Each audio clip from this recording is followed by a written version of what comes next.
Foi aprendendo que percebemos ser possível ensinar. O que nós vamos fazer hoje é uma coisa que alguns alunos nossos já têm experiência da disciplina Política e Problemática da Assistência, que a gente vai promover um círculo de cultura, tá? Nesse círculo de cultura nós vamos tratar hoje da doença infantil como uma patologia social e uma patologia orgânica, tá? Vocês receberam um texto, esse texto vocês já leram. A gente trabalha com uma pedagogia problematizadora, trazendo os casos, que a gente chama de casos da saúde, né? Transformando esses casos em situações existenciais, né? Então começa já a interface com o método, a pedagogia freiriana. E aí a gente chega para ela e diz, o que está acontecendo? Uma pergunta assim geral. E aí ela desaba. Ela tinha passado a noite na rua, porque ela tinha sido agredida em casa, e ela não tinha como voltar para casa, passou a noite na rua. E aquela criança, na realidade, aquele sintoma que ela estava apresentando, que era uma dificuldade, né, respiratória, e que se de repente o profissional não tem um olhar atento, ele vai funcionar a ver, fazer a medicação, e ela vai voltar para casa ou para a rua, que no caso era. Então essa doença, às vezes, quando chega, né, a gente tem que olhar muito mais do que aquela dificuldade da respiração, né? A gente tem esse convívio, esse contato maior, a gente tem uma maior autonomia, né, frente aos pacientes, então a gente tem essa troca mesmo. E lá a gente vê os casos de reciprocidade de mão dupla e a de uma via só. Quando você chega a um paciente e talvez nem dá um bom dia, já chega fazendo os procedimentos que tem que se fazer, é uma outra forma de reciprocidade, entendeu? E quando você chega falando, bom dia, como você tá, tudo bem? E aí, acho que você perde um minuto a mais, e às vezes nem é perda, é ganho, porque você vai ter o melhor atendimento mesmo para esse paciente. Ensinar não é transferir conhecimento, mas criar as possibilidades para a sua produção ou a sua construção. Quem ensina, aprende ao ensinar, e quem aprende, ensina ao aprender.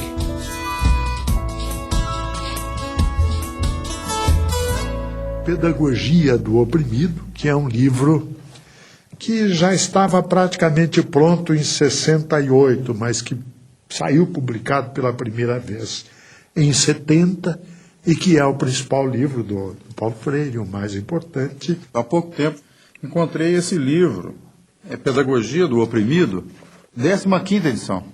E aí, quando abri o livro, me surpreendi com uma série de anotações do próprio Paulo Freire, do punho dele. Ou seja, é bom até avisar os leitores que a edição autorizada para ser lida mesmo é da 16ª em diante da Pedagogia do Oprimido, porque ele corrigiu o livro todo. Mas o que é mais interessante, isto contesta, é uma das provas do rigor do Paulo Freire com relação ao pensamento. Eu considero a obra de Paulo Freire, e ele também a considerava, eu ouvi depoimentos dele nesse sentido, não como uma obra do terceiro mundo. Ele disse, eu não quero escrever uma pedagogia exclusiva para o terceiro mundo, né? Eu acho que colocar Paulo Freire no terceiro mundo e sectarizá-lo no terceiro mundo significa não querer ver a opressão na sua totalidade que vem do primeiro mundo.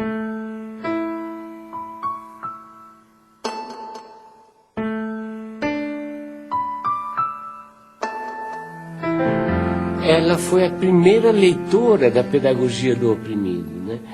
Ou seja, ela tinha uma sensibilidade, por exemplo, muito grande para escolher as palavras geradoras do método de alfabetização. E a Elza era uma grande educadora e que, inclusive, não acreditava que eu fosse outra coisa que não educador mesmo. Quer dizer, eu me lembro de uns sonhos que eu andei tendo na minha mocidade de ser juiz de direito, de fazer uma carreira por aí, e ela me dizia, rindo, apesar de todo o respeito que eu tenho pela magistratura, eu acho que você é mesmo um educador. Porque era um diabo de um amor, rapaz, tão soberanamente amor, mas amor no sentido de desprendimento, amor no sentido de consciência do outro. Olha só que coisa, né? Mas ela teve um papel indiscutível na minha vida durante um longo período em que nós vivemos sem hiatos, não? Casados durante 42 anos. É um tempão, um negócio fantástico. Quando minha mãe morreu, meu pai morreu também. Morreu e Eu escrevi até um poema falando disso. Quando minha mãe morreu, eu perdi meu pai, né? Fiquei órfã de pai e mãe, e vou por aí. E ficou um pedaço de pai conhecido e um pai completamente desconhecido, que era aquele meio morto, né? Quando a Elza morreu, é óbvio que um cara que amou desse jeito, quando morreu, a pessoa que ele amou, morreu nele e com ele um bando de coisa. E, inclusive, morreu a vontade de viver.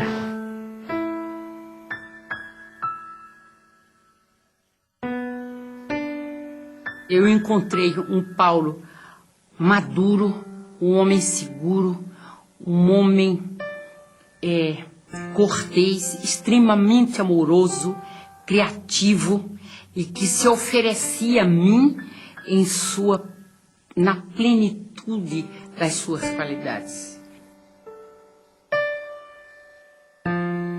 Nós temos que educar para sermos seres mais.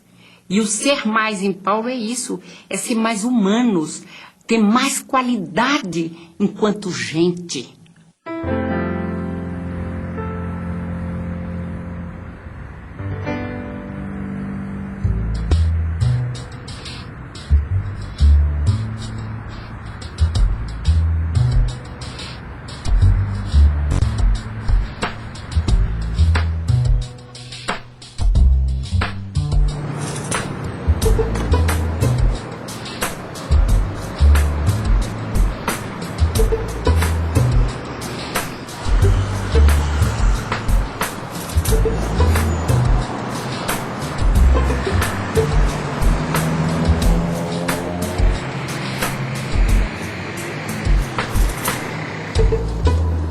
O MOVA é um movimento de alfabetização, né, que surge junto às camadas populares, buscando uma nova maneira e uma nova perspectiva de alfabetização, né, vinculada principalmente a esse pensamento e essa filosofia freiriana. Logo que o Partido dos Trabalhadores ganhou a eleição em São Paulo, e através da prefeita Luísa Erundina, e antes mesmo dela convidá-lo para secretário, eu e o Paulo começamos a conversar sobre o desafio que estava colocado de criar um grande movimento de alfabetização de jovens e adultos na cidade de São Paulo, né? E logo a primeira ideia fundante era justamente essa ideia de que teria que ser um movimento. E por isso se chamou MOVA. Eu acho que uma das tarefas da educadora progressista hoje, com relação aos movimentos populares, é exatamente aprendendo com eles, com os movimentos populares, ensinar também.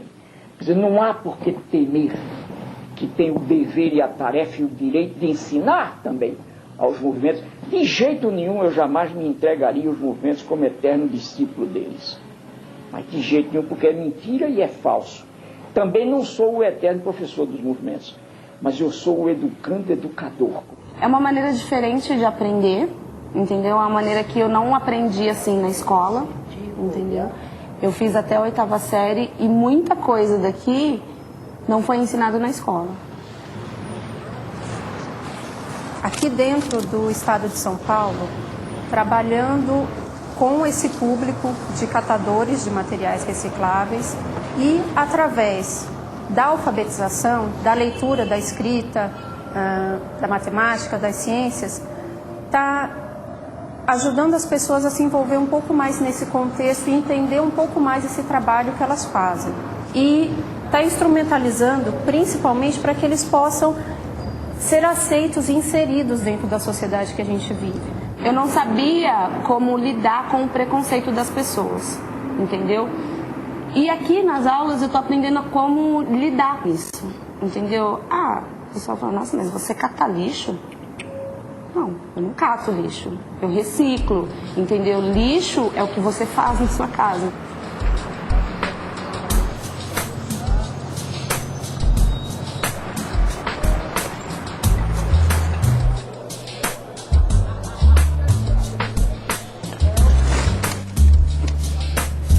Estou estou aprendendo mais a me comunicar mais com as pessoas, né, que é um pouquinho fechado e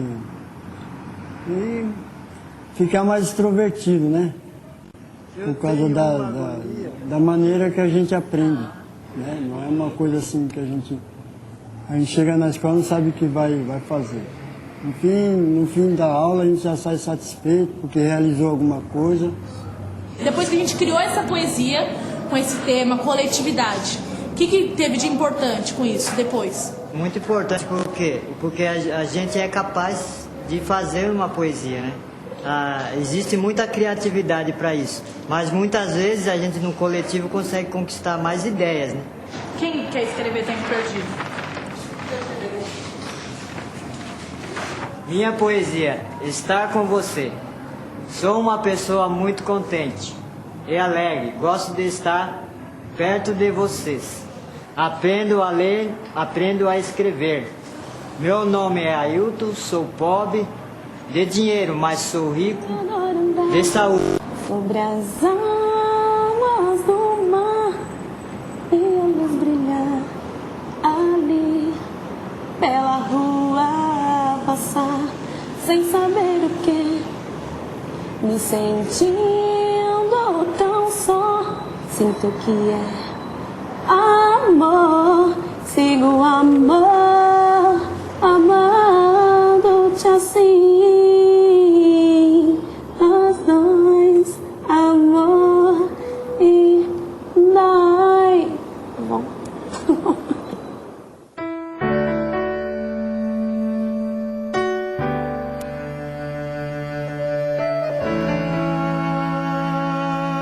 Eu acho que a gestão Paulo Freire à frente da secretaria marcou, né, para sempre a possibilidade, né, do desenvolvimento de uma educação pública, popular e democrática.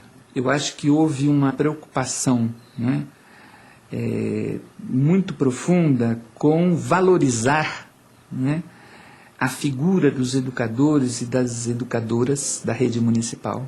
E aqui é preciso fazer um parênteses para dizer que eram considerados educadores e educadoras não só os professores, mas todas as pessoas que constituíam, né, o espaço da escola, a merendeira, o zelador, os funcionários, né? Eu sou um intelectual que não tem medo de ser amoroso.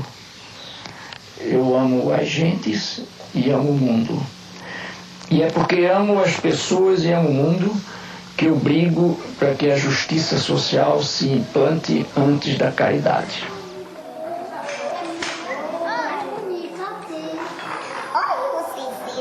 Ninguém começa lendo a palavra, porque antes da palavra, o que a gente tem para ler, à disposição da gente, é o mundo.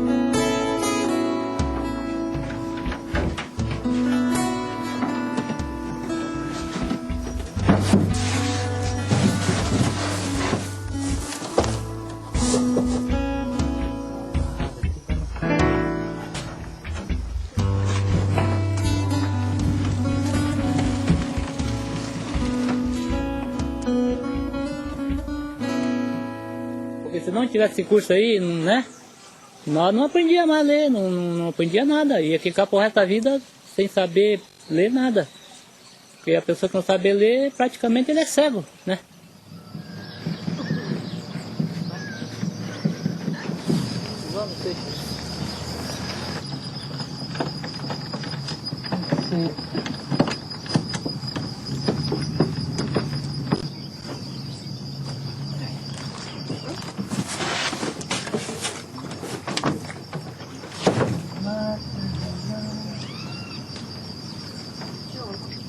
Você já sabendo ler, sabendo escrever, a gente fica mais seguro, né? Tem mais jeito para chegar, conversar, né? Então, nós gostaríamos de saber se esse projeto que nós estamos trabalhando com vocês se desenvolveu alguma coisa boa.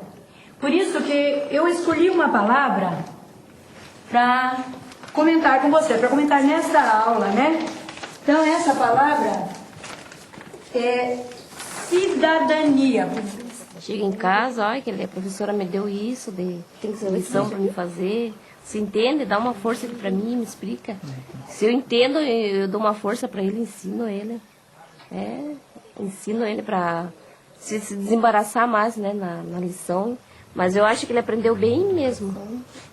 Esses meses que ele está na escolinha.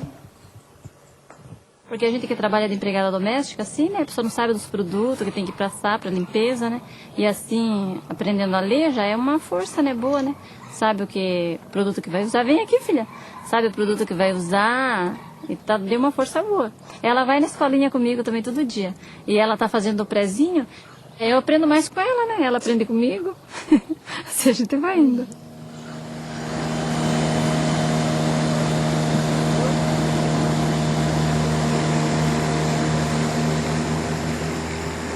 Quando eu comecei a dar aula para eles, eu pensei que eu não fosse conseguir, né? Eu pensei que eu não fosse conseguir devido à dificuldade deles, porque eles chegaram para mim cruz, né? Eu não sabiam nada.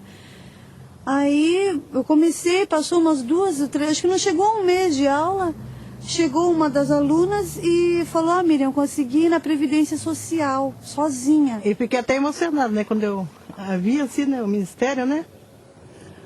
Aí, olhei assim, aprendi a ler. Para mim era uma emoção. Porque na época a gente era jovem, eu não tinha oportunidade para estudar, né? Eu só trabalhava. Então, eu dei graças a Deus, né?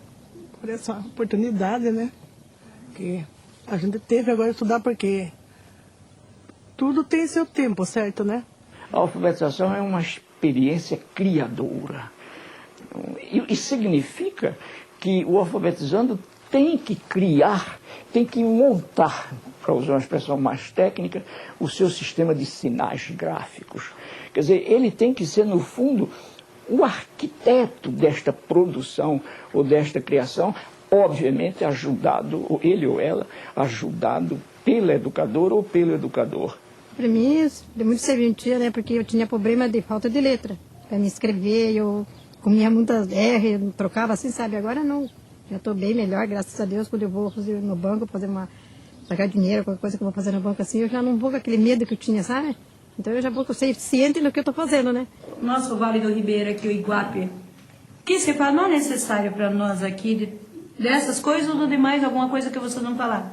Em primeiro lugar, estudo, né? E segundo, para mim, é emprego.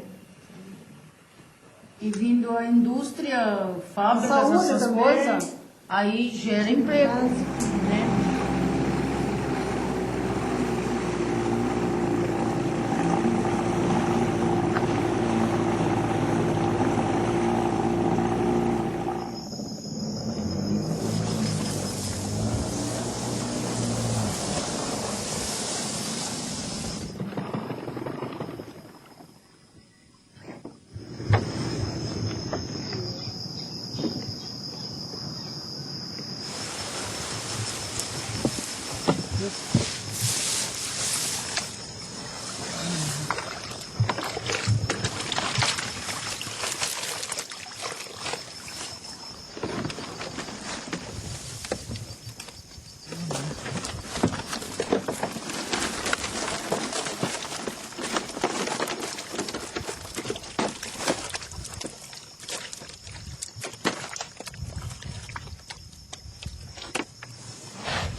E outra pessoa aprendendo a ler e escrever pode pegar também pode arrumar um outro serviço melhor, né? Tem tudo isso, então eu estou estudando e graças a Deus estou aprendendo. Vamos ver se chegou lá, né?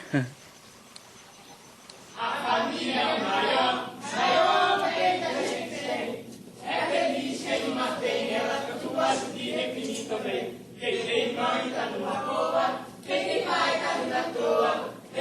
momentos que a gente discute, e tem outros que a gente curte. Tem momentos que a gente discute. Quando veio a ditadura, a primeira coisa que fez foi um projeto que, se não me engano, se chamava Mobral, e que tinha como lema o seguinte: é preciso ensinar as pessoas a ler para que elas possam ler as ordens que vêm por escrito. Que era exatamente o contrário do processo dialogal do Paulo Freire, que tem tudo a ver com o teatro do oprimido e com Sócrates, que também usava esse processo do diálogo para que se chegasse a uma descoberta. Agora, para que você atinja o conhecimento, não basta ter a informação. É necessário juntar a informação que você recebe com aquelas que você já tinha e daí poder concluir com uma decisão ética, com uma ação ética, não é? São esses os momentos do conhecimento real. E o ensinar, se a gente não recebe daquele a quem ensina nada, nós vamos estar pondo na cabeça dele algumas informações que podem ser verdadeiras, mas que não vão servir para nada, e na nossa cabeça nós vamos apenas estar despejando alguma coisa que temos sem nada receber em troca.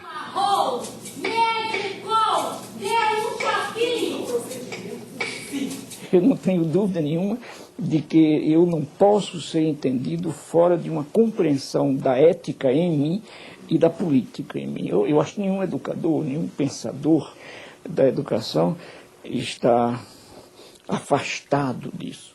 Quer dizer, a educação, enquanto formação humana, é um esforço indiscutivelmente ético e estético.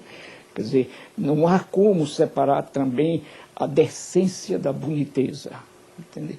Quer dizer, a educação, enquanto busca de boniteza, necessariamente procura a decência também, a decência do ser.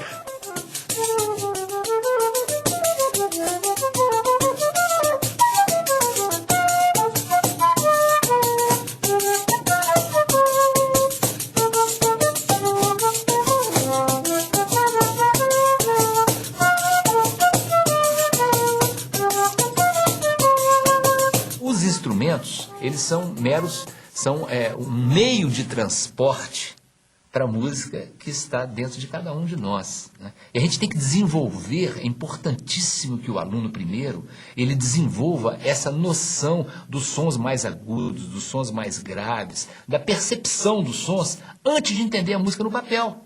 Agora presta atenção no que eu vou tocar para vocês. O som mais grosso, esse aqui, ó, esse som mais grosso, é esse som aqui. Agora tem esse outro dó aqui, olha. É um som um pouco mais agudo, ó. Esse. Agora esse outro é um pouco mais agudo.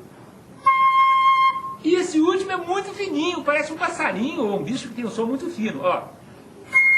O processo de alfabetização musical, do início da aprendizagem musical das escolas tradicionais, ele trabalha da forma contrária. E aquilo que me motivou a desenvolver esse trabalho a partir da perspectiva freiriana. Então, o aluno, ele levanta, digamos, a nota Dó. Né? Dó, Ré, Mi, Fá. E o TEDEM diferencia essa forma de aprendizado porque fica em destaque, né? Fica o espaço vazio do som, do som que você está querendo produzir, reproduzir, né?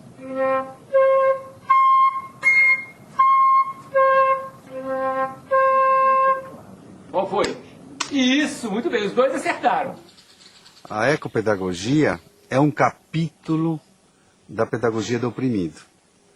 Por quê? Se a gente considera a Terra como um ser vivo e em evolução, hoje essa Terra é um grande oprimido.